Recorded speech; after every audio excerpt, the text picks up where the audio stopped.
Assalamualaikum warahmatullahi wabarakatuh. Salam sejahtera bagi kita semua. Di sini kami dari kelompok 6 ingin mempresentasikan tentang komunikasi pemasaran terintegrasi. Sebelumnya, kami ingin memperkenalkan anggota kelompok kami. Perkenalkan, nama saya Sheila Gusin Rahayu. Nama saya Anissa Aprilia Putri. Nama saya Niputu Cintianggreni. Saya Rahma Madaniar. Nama saya Putri Tirami Rahmadani. Nama saya Adi Nurma Rahmitasari. Nama saya Elma Dwi Jayanti. Baik, sebelum kami membahas lebih dalam tentang komunikasi pemasaran terintegrasi, saya akan menjelaskan apa sih komunikasi pemasaran terintegrasi itu. Nah, komunikasi pemasaran terintegrasi bisa juga disebut dengan Integrated Marketing Communication atau IMC, yaitu strategi pemasaran yang menggabungkan semua alat atau media komunikasi dalam memasarkan suatu produk. Jadi, IMC itu tidak hanya menggunakan satu media saja dalam strateginya, namun juga menggunakan berbagai macam media yang terintegrasi dan mampu menyongkong satu dengan yang lainnya. Fungsinya untuk mengkoordinasi setiap media agar dapat digunakan secara optimal sehingga dapat menyampaikan pesan dengan baik dan mampu menjangkau target konsumen yang sesuai. Selanjutnya saya akan menjelaskan tentang peran komunikasi pemasaran. Peran komunikasi pemasaran ada 8, yaitu yang pertama, membentuk ekuitas merek. Peran ini digunakan untuk membentuk ekuitas merek dari sebuah produk atau jasa dengan menggunakan bauran komunikasi serta kerangka-kerangka dasar komunikasi. Yang kedua, memilih media pemasaran. Peran ini digunakan sebagai alat untuk menyampaikan pesan-pesan penting dari produsen kepada masyarakat selaku konsumen. Dengan contoh, memilih iklan sebagai media pemasaran yang juga memberikan dampak positif kepada produk atau jasa yang telah dipasarkan. Yang ketiga, menjadikan produk dapat diterima dengan baik. Peran ini berfungsi untuk menjadikan produk yang telah dipasarkan dapat diterima dengan baik oleh masyarakat. Yang keempat, berperan sebagai kesadaran. Peran ini berfungsi untuk meningkatkan kesadaran masyarakat selaku konsumen untuk menggunakan atau memakai produk atau jasa yang telah ditawarkan. Yang kelima, meningkatkan rasa suka dan nyaman. Kesukaan dan kenyamanan konsumen terhadap suatu produk atau jasa harus dijaga dengan baik agar produk tersebut dapat bertahan dalam jangka waktu yang lama dan selalu diminati atau dicari oleh konsumen. Yang keenam, sebagai alat ukur keberhasilan pemasaran. Peran ini digunakan sebagai tolak ukur keberhasilan pemasaran tersebut apakah berjalan dengan baik dan mendapatkan apresiasi dari masyarakat atau malah sebaliknya. Yang ketujuh, meningkatkan penjualan dan permintaan. Penjualan yang semakin meningkat harus disertai dengan peningkatan pelaksanaan komunikasi pemasaran yang baik dan efektif. Yang kedelapan adalah merancang dan menentukan target. Rancangan strategi pemasaran yang baik dan dijalankan dengan baik akan menghasilkan target yang baik pula. Oleh karena itu, diperlukan rancangan strategi pemasaran yang paling baik agar target yang sudah ditentukan dapat dicapai dengan baik. Cara mengembangkan komunikasi efektif. Yang pertama, mengidentifikasi audiens yang akan dituju. Komunikator pemasaran harus mulai dengan pikiran yang jelas tentang audiens sasarannya. Audiens dapat diartikan sebagai calon pembeli produk perusahaan, pemakai saat ini, penentu keputusan, atau pihak yang mempengaruhi. Audiens itu dapat terdiri dari individu, kelompok, masyarakat tertentu, atau masyarakat umum. Yang kedua, menentukan tujuan komunikasi tersebut. Komunikator pemasaran harus memutuskan tanggapan yang diharapkan dari audiens. Tanggapan terakhir yang diharapkan dari audiens adalah pembelian, keputusan yang tinggi, dan cerita dari mulut ke mulut yang baik. 3. Merancang pesan. Setelah menentukan tanggapan yang diinginkan dari audiens, komunikator selanjutnya mengembangkan pesan yang efektif. Idealnya, pesan itu harus menarik perhatian atau attention, mempertahankan ketertarikan atau interest, membangkitkan keinginan atau desire, dan menggerakkan tindakan atau action. Selanjutnya, menentukan total anggaran promosi. Ada 4 metode yang digunakan dalam menyusun anggaran promosi. Yang pertama, metode sesuai kemampuan. Metode ini menetapkan anggaran promosi berdasarkan seberapa besar kesanggupan perusahaan tersebut. Metode ini juga mengabaikan peran promosi sebagai investasi pengaruh langsung promosi terhadap volume jualan. Yang kedua, metode presentasi penjualan. Metode ini memandang penjualan sebagai penentu, bukan sebagai hasilnya. Yang ketiga, metode keseimbangan pesaing. Metode ini, perusahaan menetapkan anggaran promosinya untuk mencapai keseimbangan kekuatan suara dengan para pesaing. Yang keempat, metode tujuan dan tugas.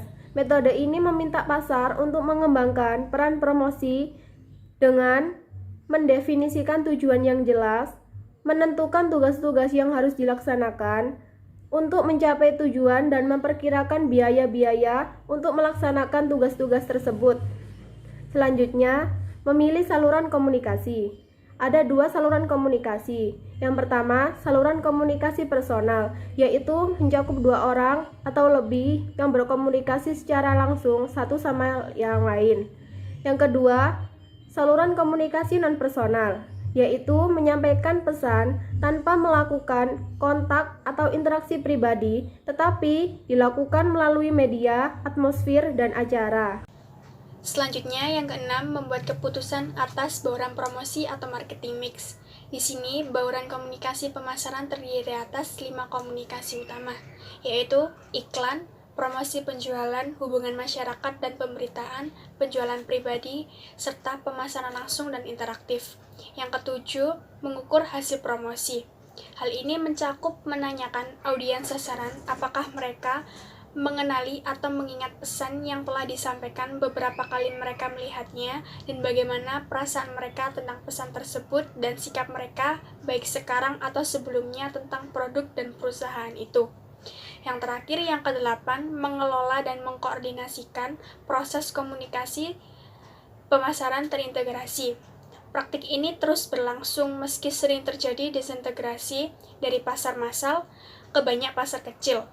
Masing-masing memerlukan pendekatan komunikasi tersendiri, berkembangnya berbagai media jenis baru dan semakin canggihnya konsumen. Selanjutnya, saya akan menjelaskan beberapa model dari komunikasi pemasaran terintegrasi. Yang pertama ada advertising atau iklan. Merupakan salah satu cara yang paling efektif dalam mempromosikan suatu produk karena sifatnya persuasif dan disebarkan melalui media massa. Yang kedua, sales promotion. Memiliki fungsi untuk meningkatkan angka penjualan karena sales promotion dapat memicu konsumen untuk membeli produk kita kembali. Yang ketiga, sosial media marketing. Gunanya sebagai pengingat konsumen terhadap produk kita. Yang keempat, direct marketing. Salah satu bentuk strategi yang dianggap sebagai cara lama dalam dunia pemasaran. Dan yang terakhir, yang kelima, public relation. Memiliki fungsi untuk membangun hubungan baik antara perusahaan dengan konsumen dan juga membangun image positif dari perusahaan. Selanjutnya, saya akan menjelaskan tentang memutuskan bauran komunikasi pemasaran. Karakteristiknya adalah, yang pertama, hubungan masyarakat dan publisitas. Fungsi manajemen yang memberikan penilaian tentang sikap masyarakat dan sejumlah informasi tentang seseorang atau barang yang disebarluaskan. Yang kedua, promosi penjualan, yaitu semua kegiatan untuk menyampaikan suatu produk atau jasa kepada pasar sasaran. Yang ketiga, pemasaran langsung. Metode penjualan menggunakan media pemasaran secara langsung tanpa adanya pihak perantara pemasaran dalam transaksi tawar-menawar atau jual beli atas suatu produk atau jasa yang ditawarkan. Yang keempat, pemasaran interaktif. Memiliki kelebihan dapat mengukur respon dengan cepat. Yang kelima, acara dan pengalaman. Kegiatan dan program yang disponsori perusahaan yang dirancang untuk menciptakan interaksi harian atau interaksi yang berhubungan dengan merek tertentu. Yang keenam, pemasaran dari mulut ke mulut. Strategi pemasaran tradisional yang sudah lama dikenal. Meskipun tradisional, namun masih dianggap sebagai salah satu strategi yang paling efektif. Yang ketujuh, iklan. Iklan menjangkau pembeli yang tersebar secara geografis. Iklan dapat membangun citra jangka panjang bagi produk atau memicu penjualan yang cepat. Di sini saya akan menjelaskan tentang faktor-faktor dalam menentukan bauran komunikasi pemasaran. 1. Jenis pasar produk. Alokasi bauran komunikasi beragam antara pasar konsumen dan pasar bisnis. Meskipun pemasar lebih sedikit menggunakan iklan dibandingkan kunjungi penjualan dalam pasar bisnis, iklan masih berperan penting. 2. Tahap kesiapan pembeli. Alokasi bauran komunikasi beragam antara pasar konsumen dan pasar bisnis. Meskipun pemasar lebih sedikit menggunakan iklan dibandingkan kunjungi penjualan dalam pasar bisnis, iklan masih berperan penting. 3. Tahap siklus produk. Tahap pengenalan. Iklan, acara dan pengenalan serta publisitas mempunyai efektivitas biaya tertinggi. Penjualan, personil untuk mendapatkan distribusi dan promosi untuk mendorong percobaan. Tahap pertumbuhan, permintaan mempunyai momentum sendiri, pemasar melalui mulut ke mulut. Tahap kedewasaan, iklan, acara dan pengalaman promosi beserta kesemuanya semakin penting. Tahap penurunan, promosi tetap kuat, alat komunikasi lain berkurang, dan wiraniaga member perhatian yang minimal terhadap produk. 4. Mengukur hasil komunikasi. Setelah mengimplementasikan rencana komunikasi, direktur komunikasi harus mengukur dampak terhadap pemirsa sasaran. Anggota pemirsa sasaran menyadari atau mengingat pesan beberapa kali mereka melihatnya. Poin apa yang mereka ingat, apa yang mereka rasakan tentang pesan tersebut dan sikap mereka sebelumnya dan sesudah terhadap produk dan perusahaan. Sekian presentasi dari kelompok kami. Mohon maaf bila ada salah kata. Wassalamualaikum warahmatullahi wabarakatuh.